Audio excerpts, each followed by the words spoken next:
After class chanting, I would require those of you who are attending this class at the shrine hall to stay after class. I have a few announcements to make.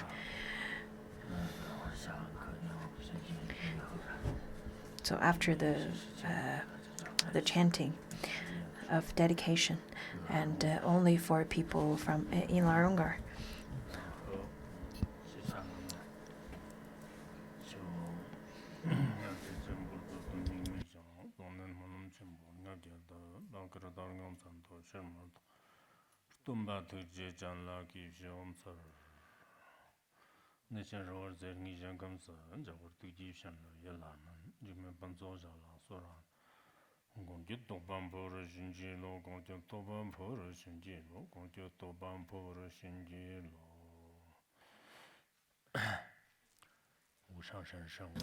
The unsurpassed Dharma is very difficult to hear, and since now I have the opportunity to listen to it, I pray that I would be able to understand the Tathagata's true meaning. And in order to benefit all sentient beings, let's give rise to the Supreme Bodhicitta. So today let's study the Surangama Sutra again. Right now we're at a place where the Buddha and Ananda are conversing, and this part is the 7 attempts of searching for the mind. In fact, Surangama Sutra, especially this part, the 7 attempts of searching for the mind, is very much taken seriously by the great masters. I know lots of commentaries, in fact, are quite short, and they feel that probably short commentaries are sufficient. As we talked earlier, in our previous class, we've already talked about how the mind is not within, and the second attempt is that the mind is not outside. So you can't find mind inside your body. You can't find mind outside of your body. So let's continue to search for the mind. While we're studying the Surangama Sutra,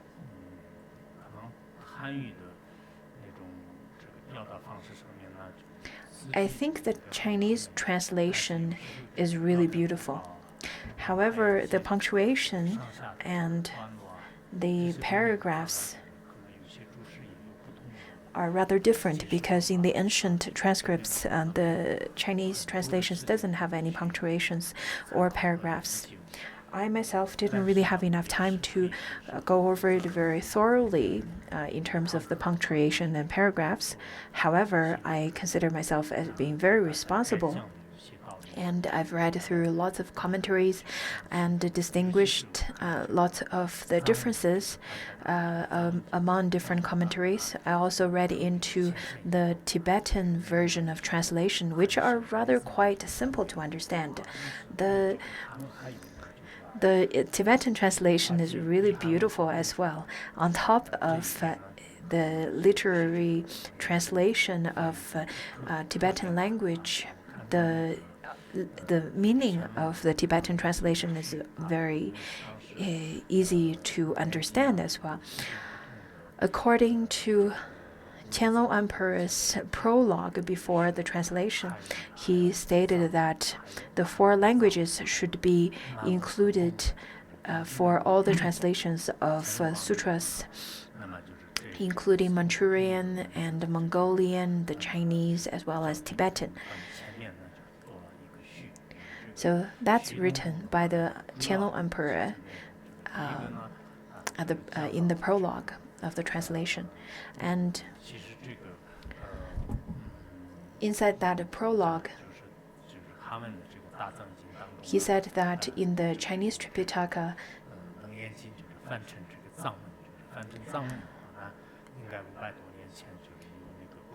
the Surangama Sutra is translated into Tibetan from Chinese language, which he read that Master Bhutan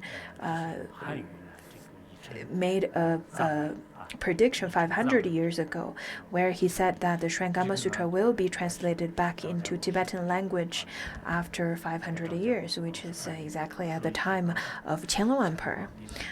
And then Master Jiang Jia, who was the country's Buddhism guidance at the time, in fact, then made the translation. Also, the Surangama Sutra was translated into Manchurian, Mongolia, and Tibetan language.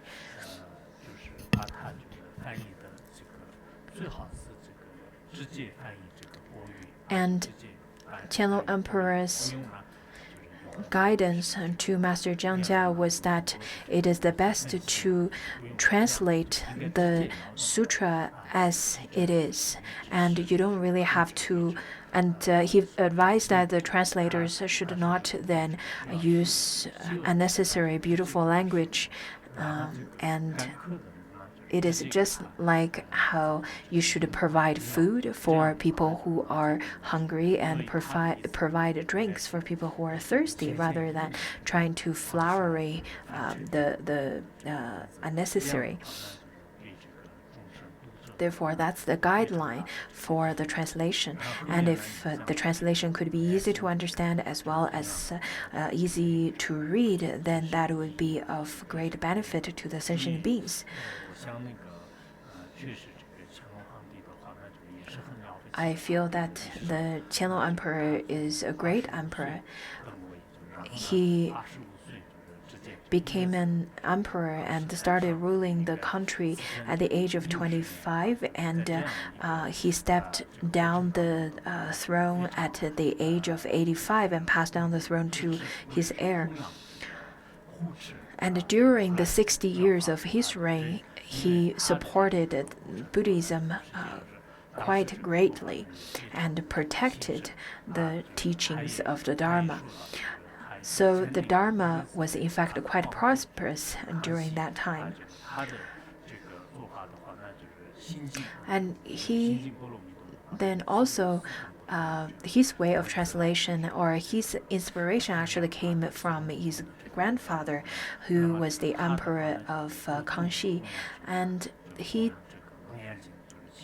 knew that his grandfather, in fact, translated the Heart Sutra into 3 different languages, so 4 languages in total.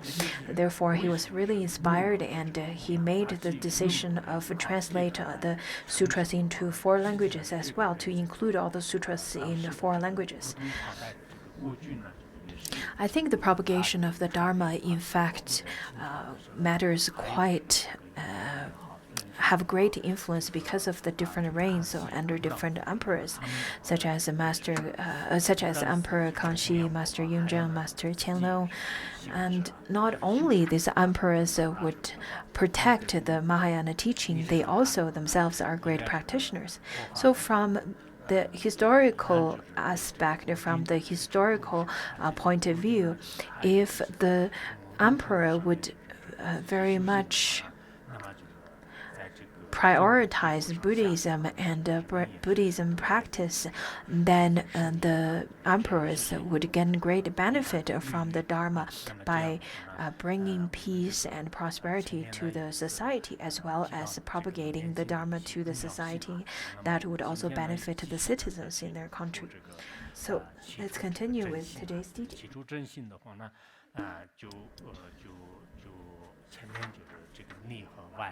Previously, we've already understood that, in fact, the mind is not within or outside of the body at all. And now Ananda started to ask the question, is it in the middle then?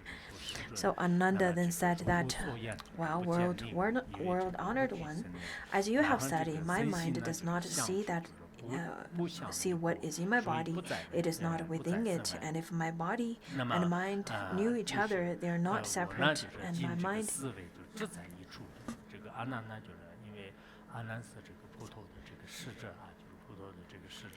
And my mind is therefore not outside of my body, because Ananda is the attendant of the Buddha. So Ananda is very good at posing questions to the Buddha. So he asked step by step. In some of the commentaries, it says that Ananda was very confident at the beginning when he posed the questions. And later on, after getting refuted by the Buddha, he got a little bit self-doubt and he's not as confident as he used to be. The Buddha's refutation, in fact, caused him to get tired, or rather lost lots of confidence. We can see through the way that Ananda posed questions. But I think Ananda is probably not that fragile or that weak when it comes to refutations from the Buddha. I personally feel that Ananda, after getting refuted by the Buddha, he probably feels great joy. Unlike how mundane beings in our world would feel quite rejected.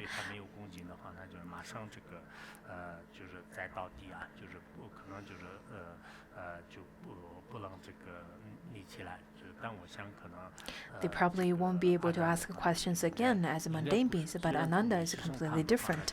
Of course, through the historical aspect, Ananda had not attained arhathood at that time. He attained arhathood after the parinirvana of the Buddha. So over here it says that the mind is not inside the body and not outside of the body. And then he said that after thinking about this, I know where my mind is.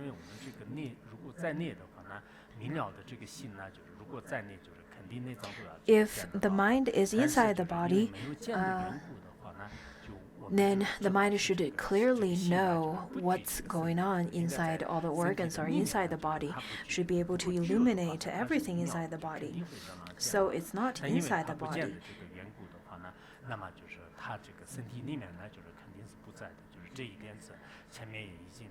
That is then stated previously.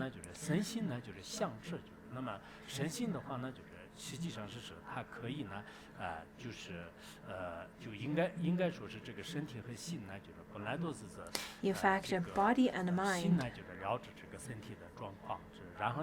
have such kind of a relationship where the mind knows what's going on with the body, and also the body is connected to the mind. But if the mind is outside of the body, then they're separate. Just like how there are then two consciousness or two mind streams, just like two arhats, that if one arhat were to get full and the other arhat won't get full because of the other arhat got full. Therefore, it cannot be separated, because if the mind is outside the body, then they're separated. They're no longer connected. So for that reason, through such kind of analysis, mind is not outside of the body.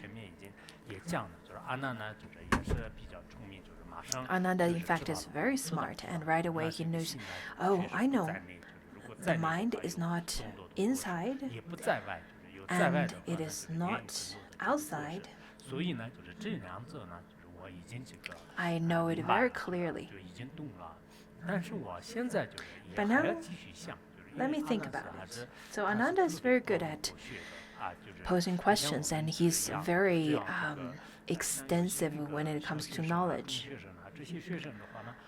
Unlike young disciples, unlike young students, whenever they hear different kind of teachings from the teachers, they are very limited in their creativity, and they don't really have a critical thinking where they can pose different questions than what the teachers taught them.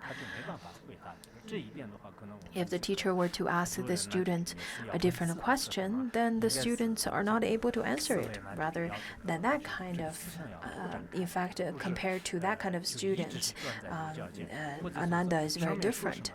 And I think it's quite important to be able to expand our way of thinking. On one hand, it's very important to listen to the teacher's teaching and be able to then repeat what the teacher taught. On the other hand, it's quite important to expand your thinking, to then think of different ways of explaining it, so that it will call for creativity to further explain the content. So you need both of these kind of abilities. He said, okay, lasso. Lasso means yes.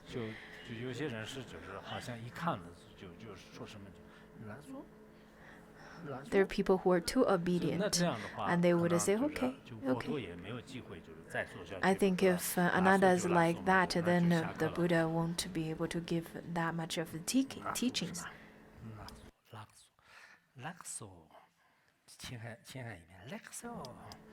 In a different province, they pronounce it differently. And according to Lhasa-ke, they sound very different too.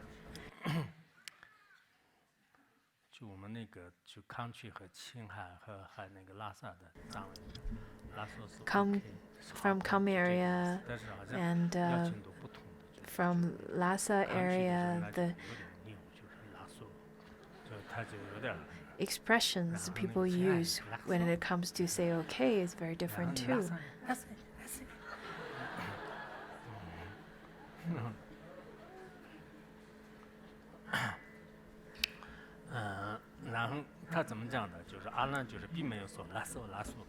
So Ananda did not follow obediently. He didn't say okay. He in fact continued to ask, saying that now after thinking about it, I know where my mind is. I know it's not inside, it's not outside. I know my mistake. It must be somewhere else. And then the Buddha asked him, so where is it then?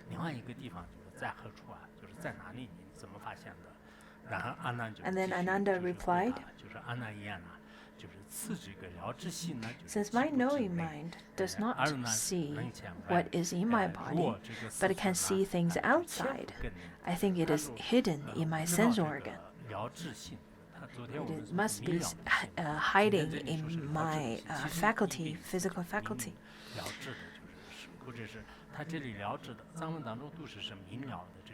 In the Tibetan translation, in fact, when it comes to a description of the mind, it then describes the mind as luminous and clear knowing. So this kind of knowing mind, this kind of mind that is clearly knowing,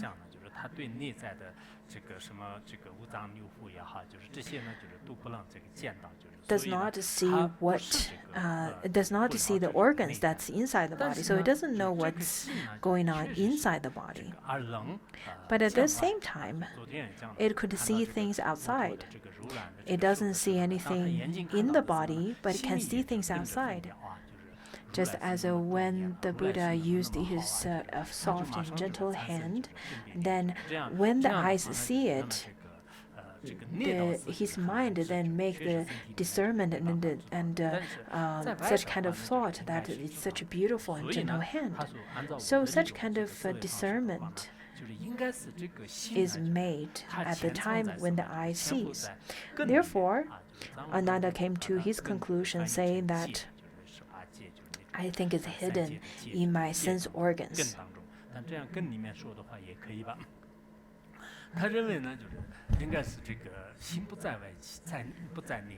So he thinks that the mind is not outside, it's not inside, but it must be hidden in the sense organ. And then he gives the example, saying that, for example, if one covers one's eye with a crystal ball, the latter does not obstruct the sense organ, which simply follows the faculty of seeing to distinguish all things seen. Just as a crystal ball that covers one's sense organ, that is the eye, but the crystal ball does not obstruct the eye's capacity of seeing.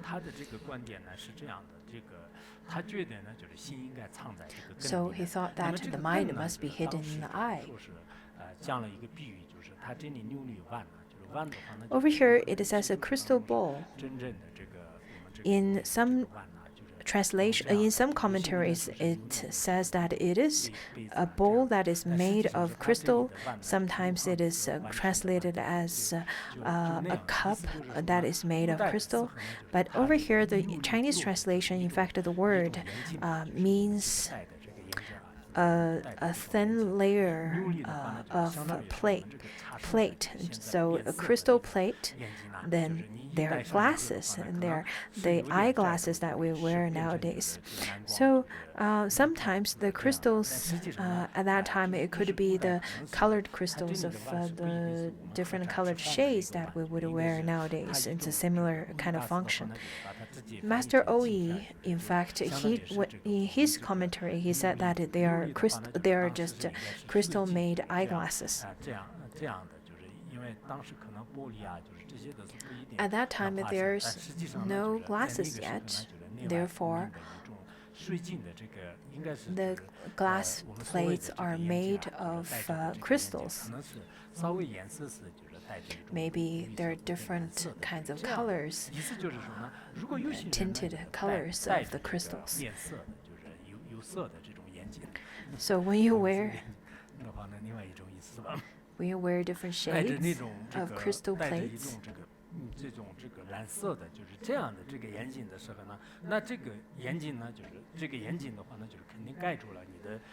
in fact, this crystal plate would cover on top of your eyes. So something solid covers the eye organ, but the eye could still see through the crystal, the transparent crystal, and see the mountains and everything outside. So at that time, you still be able to see all the phenomena outside. And then at that same time, you can still make the discernment that, oh, this is blue, that is green, this is mountain, that is a person. You can still make such kind of discernment. When your eyes see, discernment would happen at the same time. So your eyes see and mind discerns. Thus, if my knowing mind does not see what is in my body, it is because it's in the sense organ.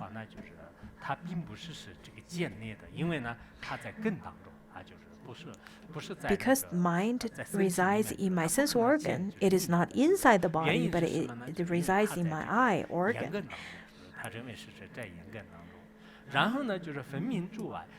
So it cannot see what's inside the body. And if it sees clearly what's outside without being abstracted, it is because it is hidden in that organ. In fact, this kind of way of explaining, this way is very similar to the ones of the schools where they would hold on to particles, hold on to the solid existence. There are people who really rely on the glasses. If they were to take off the glasses, they can't see anything at all. Maybe they become someone else. They would blink all the time. Maybe because of the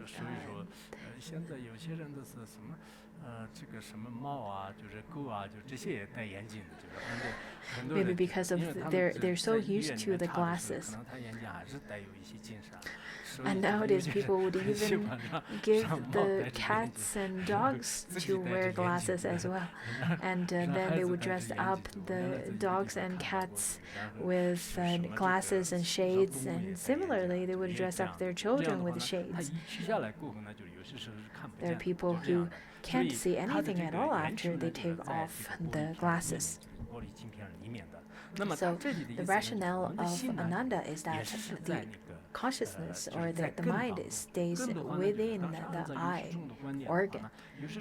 According to this school of thinking, in fact, the way they consider how it works, how the mind works, is that different kinds of faculties, they all have different levels of, they all have different shapes and different ways of perceiving. But when it comes to Chittamatra school or the mind-only school, the way they take it is that the different faculties have the capacity of perceiving. The higher the level of understanding of the Dharma, the different understanding of the faculties.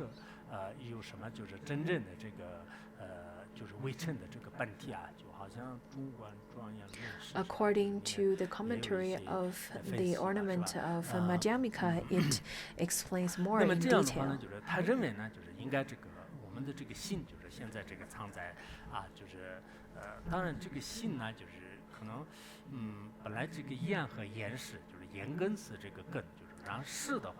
In fact, the eye has the eye faculty or the eye organ and eye consciousness. So the eye organ would perceive the information, and then eye consciousness would then process such information, and then the consciousness will differentiate. But over here, it didn't really differentiate the organ or the faculty and the consciousness. The eye is inside of the eye socket, and the glasses are sitting on the outside of the organ. So Ananda gives such analogy to explain his idea of how the mind stays inside of the eye. Then the Buddha continued to ask, and he said that, as you just said, the mind is hidden in the same way that the eyes are covered by the crystal ball. Lots of the sutras are like this. The Buddha would then repeat such kind of question to make sure that he would understand this very clearly, just like how the Westerners are accustomed to. They would usually clarify the question and then start answering again. In the sutras, in fact, then they would have all different kind of long questions, and then the Buddha, before answering his actual question, the Buddha would first rephrase or repeat the question first, and then the Buddha would answer it, would address the question.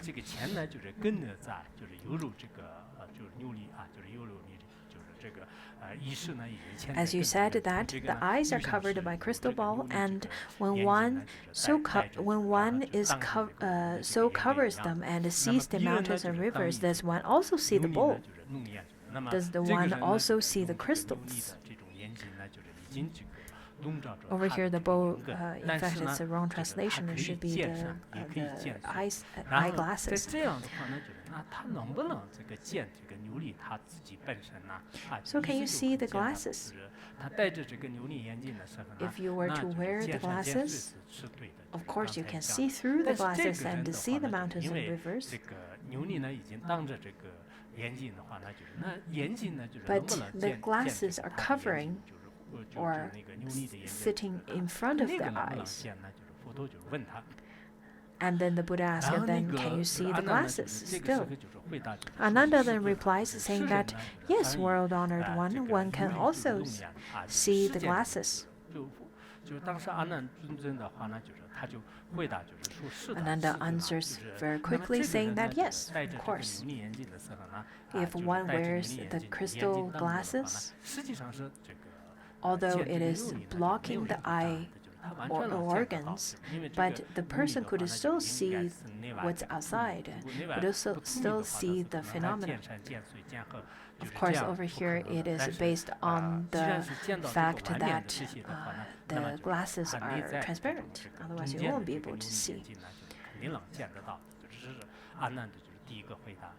This is the first reply from Ananda after the question.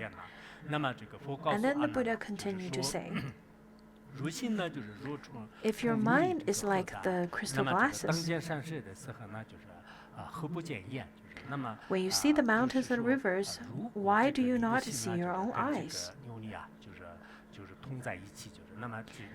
If your mind is like the glasses, in this way, then when you see the mountains and rivers, why don't you see your own eyes?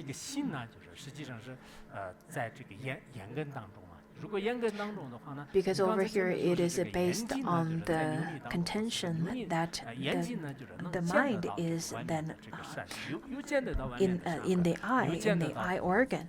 And in such a way, you should also be able to perceive your own eye.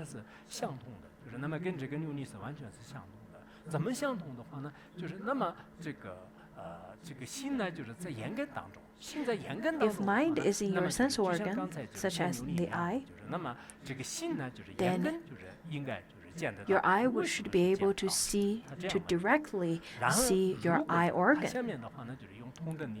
Then why can't you see it? Why don't you see your own eyes? Over here, the Buddha then questions Ananda from two aspects: if you were to see it, and if you don't see it. So if you do, they should be outside and should not follow your faculty of seeing. Because if you were to be able to see your eye faculty, then it means that the mind is outside of your eye.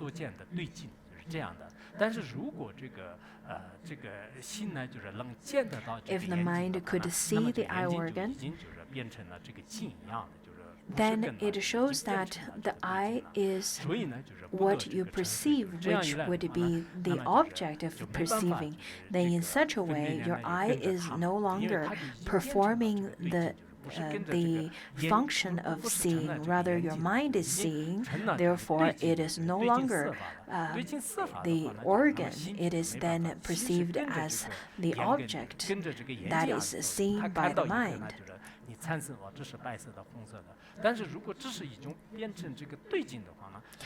In fact, your eyes, if your eyes have such a function of seeing the colors and the shapes and so on. But if the mind could perceive the eye directly, then the mind is seeing directly rather than using the eyes to see, isn't it? So your eye doesn't have any function to it anymore, and it became the object of being seen by the mind. So that's the first fallacy, or the first refutation by the Buddha. The second one is says that if your mind is, if they cannot be seen, if your eyes cannot be seen, how can you say that this knowing mind is hidden in the sense organ? Because if the mind is inside the organ, because mind is luminous and knowing and clear knowing, so this knowing mind is, if it's already hidden in the sense organ but not able to see this organ, then it doesn't make sense, because it is then contradicting, it is in contradiction with one another. Therefore, your contention that knowing mind is hidden in the sense organ is groundless.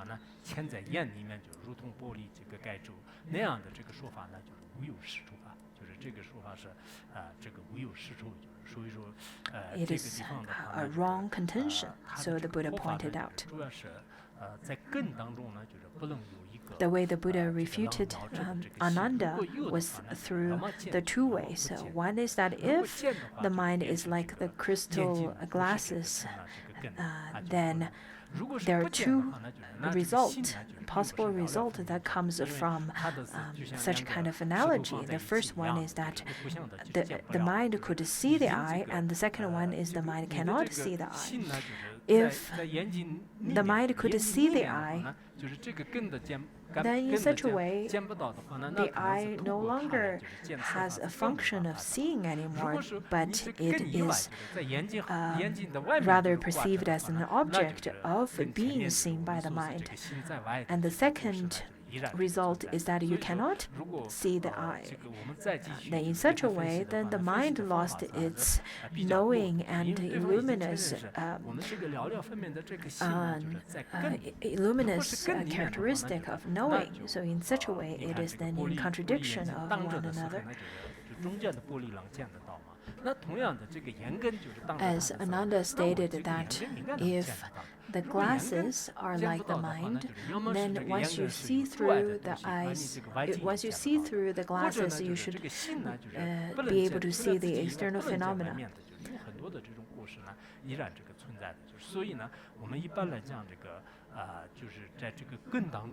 Usually when we talk about faculties, therefore, if Ananda were to then say that the mind is within the sense organ, then that's wrong. I think in the way of the Bodhisattva, it also stated that the mind does not abide in any of the faculties. It does not abide in the skandhas. You cannot find it inside nor outside. You cannot find it anywhere else either. So consciousness does not stay or does not abide with any of the organs or faculties. It does not abide in the skandhas. It does not abide within or outside. And you cannot find it anywhere else either. Previously, we've already studied that you cannot find it inside, you cannot find it outside, you cannot find it in the middle of an organ either. During the part of studying of finding the selflessness of phenomena. In fact, it goes through a similar analogy where you can find it outside, you can find it inside, you cannot find it in the middle, you cannot find it within the organ. The next one. The fourth one is in fact quite difficult to understand. Therefore, you should use all your wisdom to follow this part of contention. I'll slow down, otherwise I'm afraid that for those of you who listen to Surangama Sutra for the first time, you will then encounter some difficulties. So, the fourth attempt of searching for the mind. I think this is a rather difficult one to understand. Therefore, I ask of you to use your sharpest wisdom and be prepared to use it. I'm going to drink a little water and I'll continue with it. Just as how we should prepare the horses. Some horses are sharp and some are dull, some are fast and some are slow. So I'm going to see who can get enlightened through this one.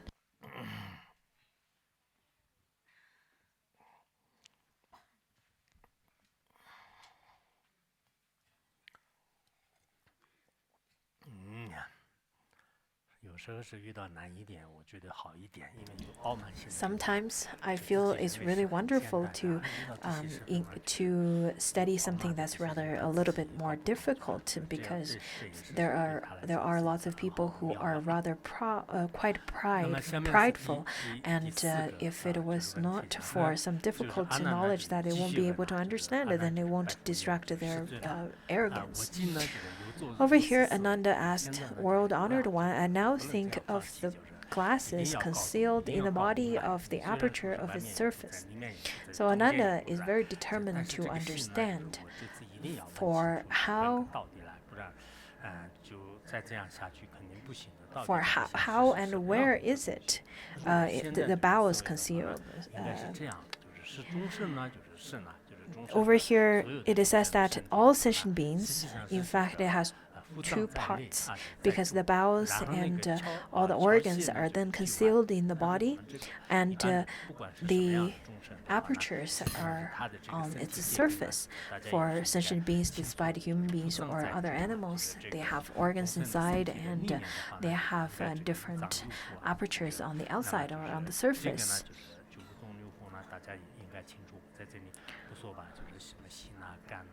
The organs such as heart and kidney and the spleen and so on, and the bowels such as the intestines.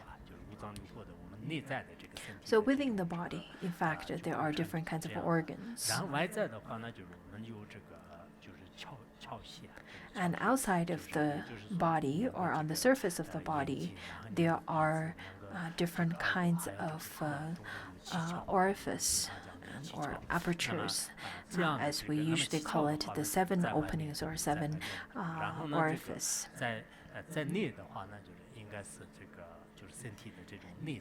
Inside the body, there are the viscera and bowels lie inside, and while the orifices are open to the exterior, on the surface and open to the exterior. So there is darkness at the bowels and light at the orifice.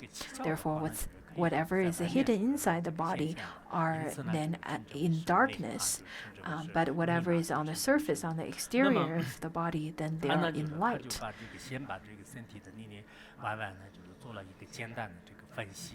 So Ananda, first of all, before he presented his argument, he stated that of his understanding of the body first, what is in the dark and what is in the light.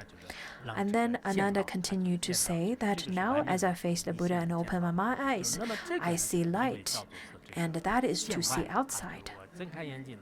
Just as when you open your eyes, you can see the teacher, you can see the assembly, and so on. And Ananda opens his eyes, he can see the Tathagata, he can see the assembly, he can see the park, he can see the assembly hall.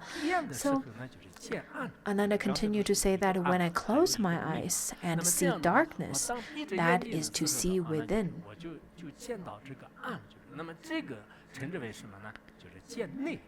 So this is called seeing within.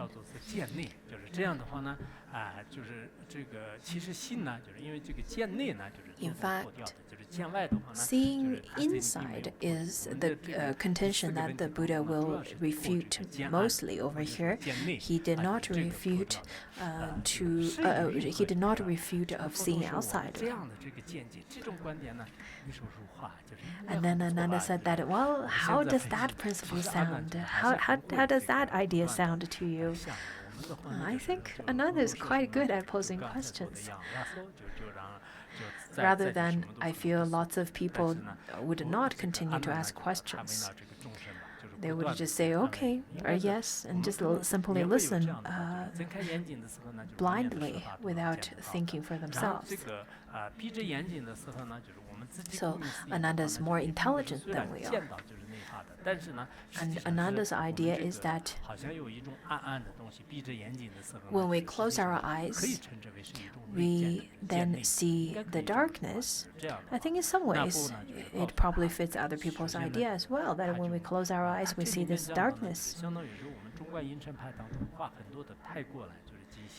I think the Buddha then refutes in the way that is very similar with the Madhyamika Shinton way of posing questions.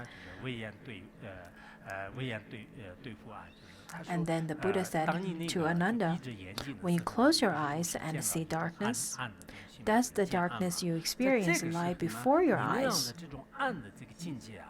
This kind of darkness that you experience at this moment,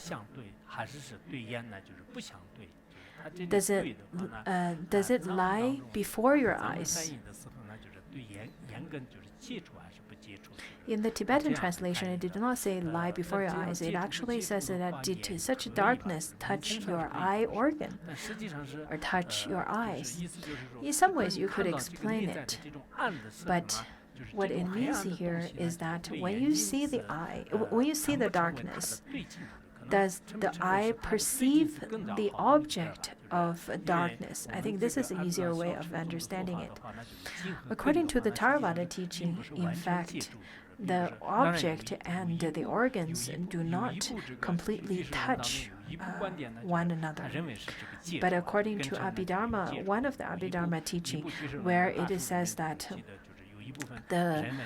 some of the object would then touch the organ, the faculty. It could be explained in different ways, because darkness and light could also be explained as tiny particles of darkness and tiny particles of lightness, according to the Theravada tradition in the Abhidharma teaching, in one of the commentary on the Abhidharma.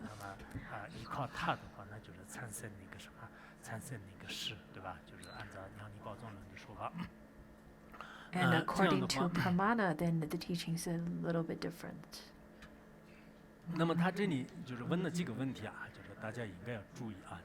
Pay attention to the few questions of the Buddha asked. Okay, use your sharp wisdom now. This is important.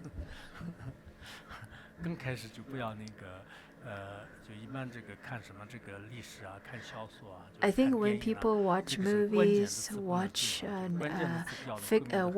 read different fictions, this is the climax part of all those kind of storylines. Otherwise, you'll get lost. So you have to pay attention over here. And the Buddha says that, does your eyes then perceive the object of darkness?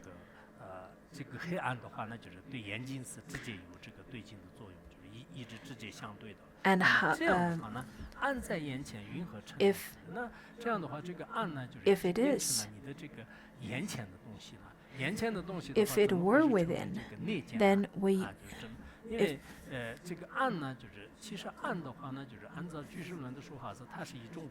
as I said earlier, in fact, according to Abhidharma, the light and the darkness could be considered as a small particle of lightness or darkness.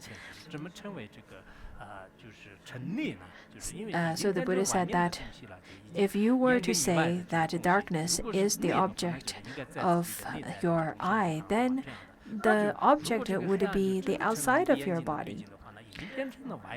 It would be the object that is to be perceived by your eye organ. Therefore, it must be outside of your body. It would be outside of you.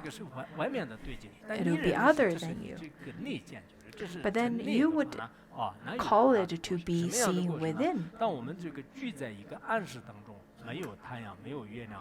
If it were within,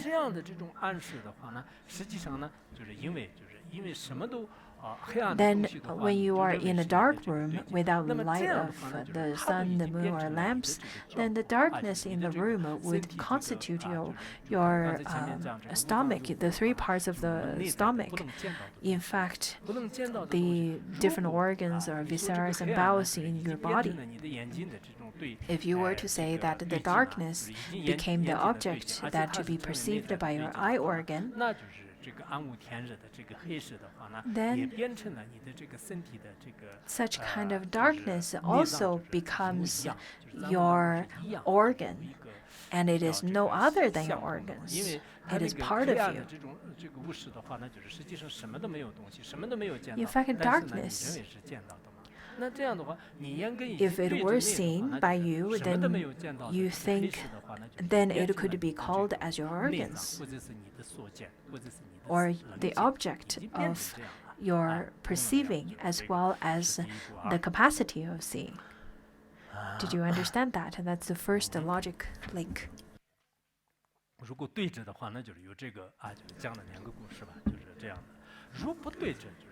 If it is not before you, it is not the object of your eye. Then how can you see? How can you call it as being seen?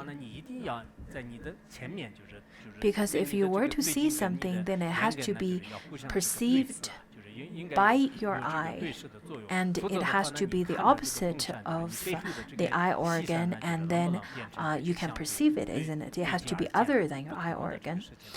And it has to be on the other side for the eye organ to be perceived, just as the west mountain and the east mountain are on the two opposite sides of each other. Then you can call it as the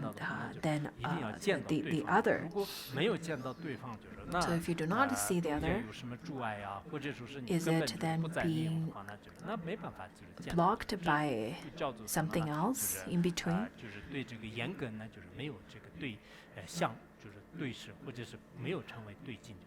So in such a way, that's the second refutation by the Buddha, that it is not seen. It is not the object of being perceived. The next,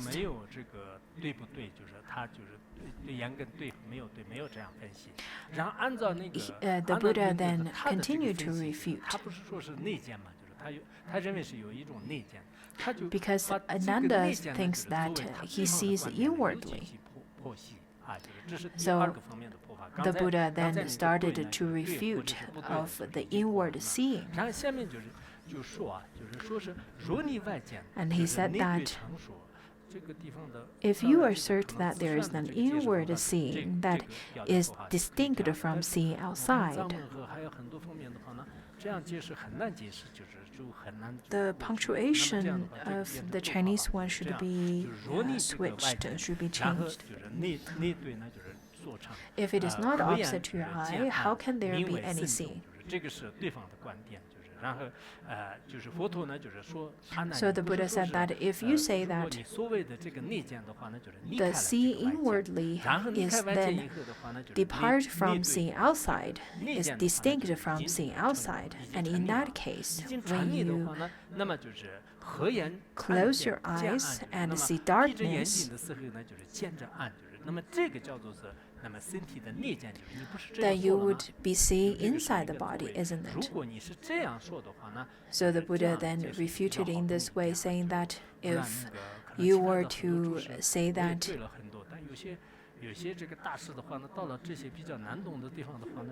the commentaries that I read, I feel that they're avoiding this kind of difficult logical questions, and they, in fact, didn't explain too much in the commentary.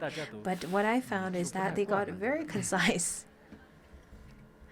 Rather, they got really brave when it comes to such kind of difficult logical lines. Anyhow, it says that if you would see inside the body, therefore, when you open your eyes and see light, why can't you see your own face? So it says that if you cannot see, you can. When Ananda then. Another's contention is that when you look inward, you can see darkness. Then the Buddha asked, if you open your eyes and see light, then why can't you see your own face?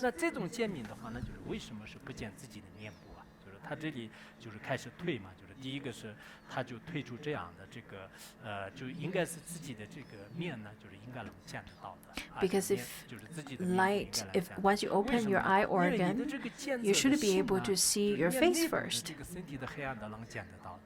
Because if your eye organ could see even the darkness within, then why can't you see the brightness that is your face?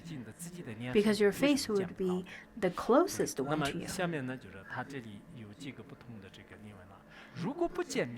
And then the Buddha continued to say that if you cannot see your face,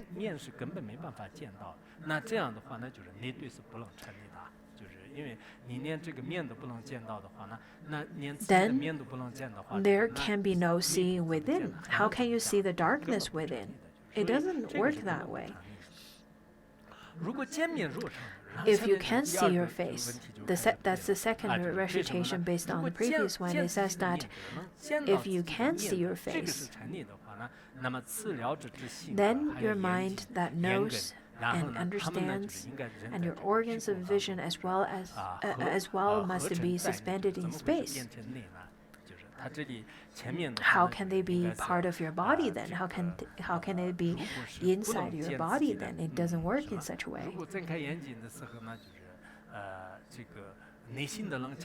So the Buddha then again refuted from the two aspect. The first aspect is from the aspect if you cannot see your face, if you cannot even see your own face when there's light, then how can you say that you can see darkness when your eyes are closed?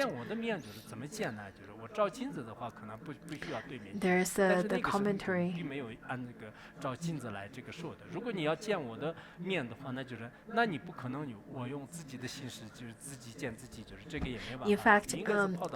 In fact, when you say that if you can see your face, then your mind that knows, that understands your organ of vision as well must be suspended in space. Because if you were to see your face, there are two ways of there is a way of looking into the mirror, of course, but that would be only a reflection of your own face.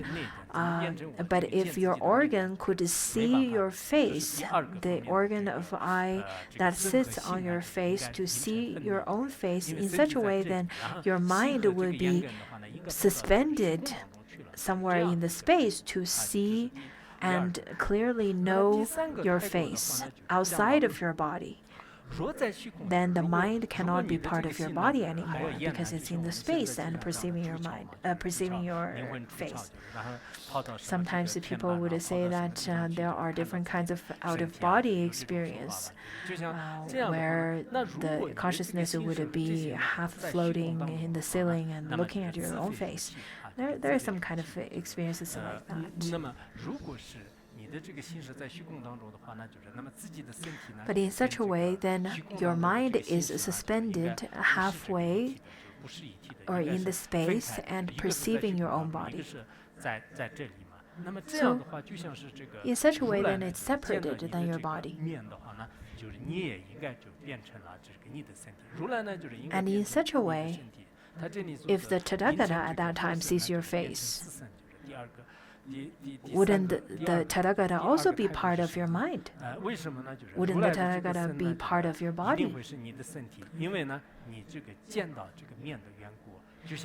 And if you can see your face, then your mind knows and understands your organ of vision as well must be suspended in space. How can they be part of your body?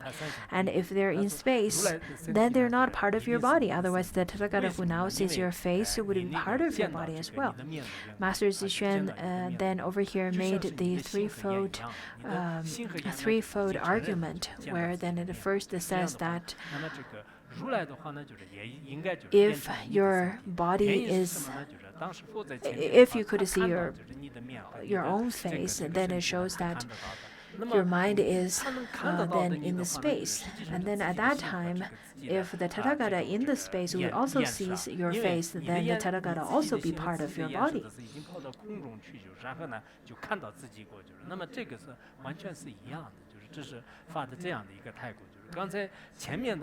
Previously, it says that your mind is not within, that you cannot see inwardly, and if you were to be able to see your own face, then it means that your mind is in the space.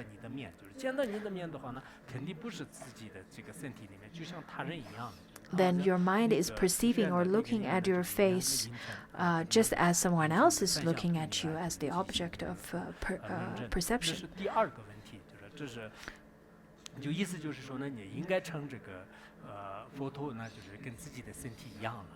So in such a way, the Buddha is just like your own body. Then the third one, the third refutation is as in that case, when your eyes perceive something, your body would remain unaware of it.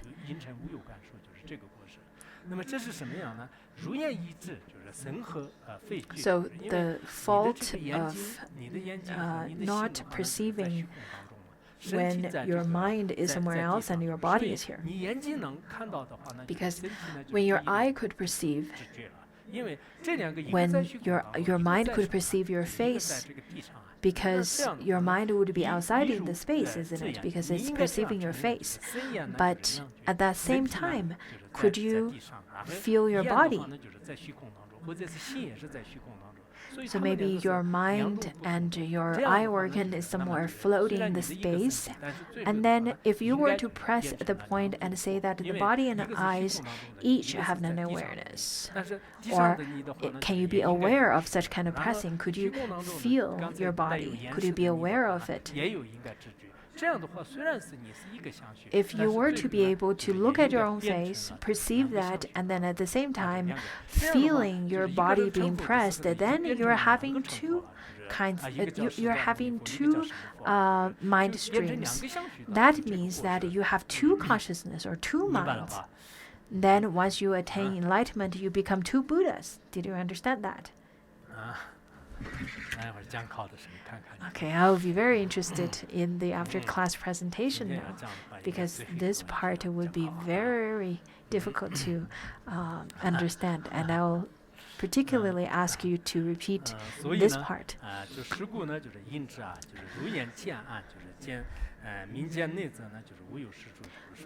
Therefore, your contention that to see darkness inward, it is inward seeing is groundless.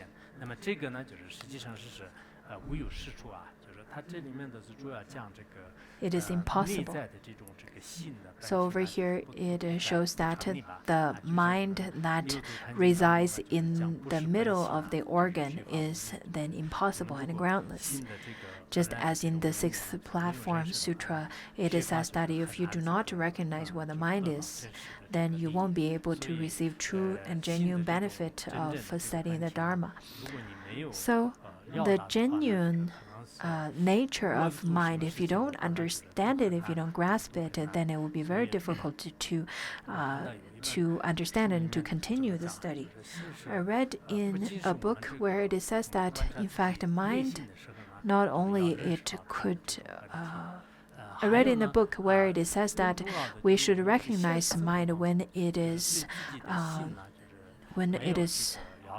looking at ourselves, and if we do not understand what the nature of mind is, then mind could bring lots of unnecessary sufferings.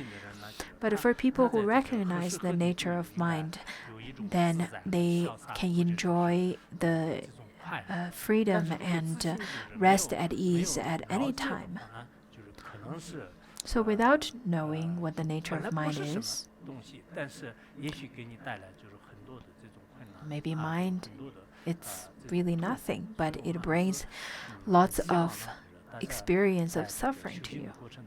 Therefore, to people who are studying the Dharma, I really hope that you could study and practice the kind of methods to recognize the nature of mind. I think lots of times we would get really distracted to different kinds of trades and skills, such as poetry, such as design, such as architecture, and different knowledges. Of course, it's necessary because we need our trades to make a living. But what's more important is to know the nature of our mind, and we need to know different kinds of trades and methods of recognizing it.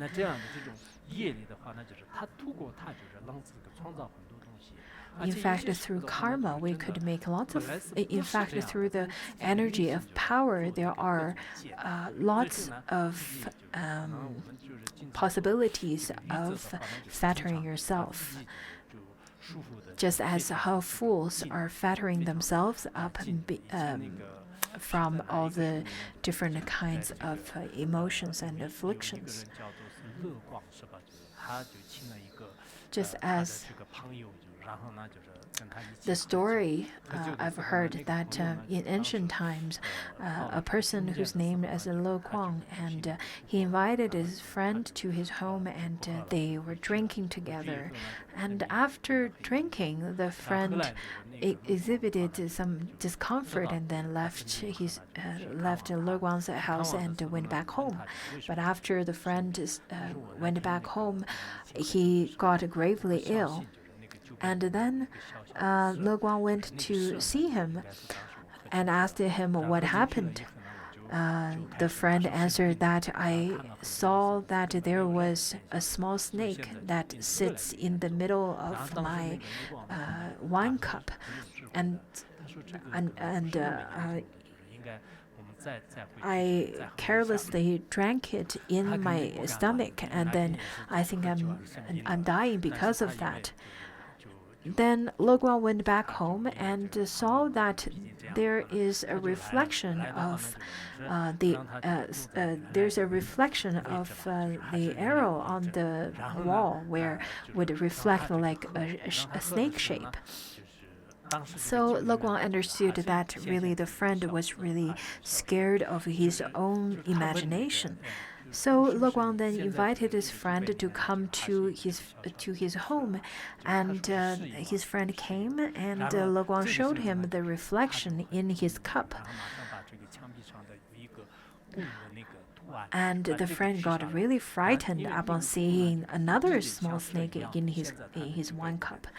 Le Guan was really smart, and he then took off the arrow from the wall. And then at that moment, the friend understood, oh, it was only a reflection, and it was only his own imagination. I think it really clearly shows that the mind is the one which fetters fetters people. Our conceptual thoughts, our dualistic thoughts, are the ones that really fetters us, prisons us. Sometimes when we think about this kind of stories, it's very stupid. It's really silly. It is not possible. Why would people get fooled by such kind of reflection and get gravely ill? But when you really contemplate upon such kind of a story, you'll be able to understand that in fact the imaginations or the conceptual thoughts of people, in fact, it is based on the people's personal emotion and imagination and conceptual thoughts and understanding.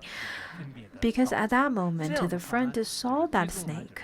The friend misunderstood that it was a snake and took that very seriously as a snake, and then got gravely ill. A doctor told me that my lung was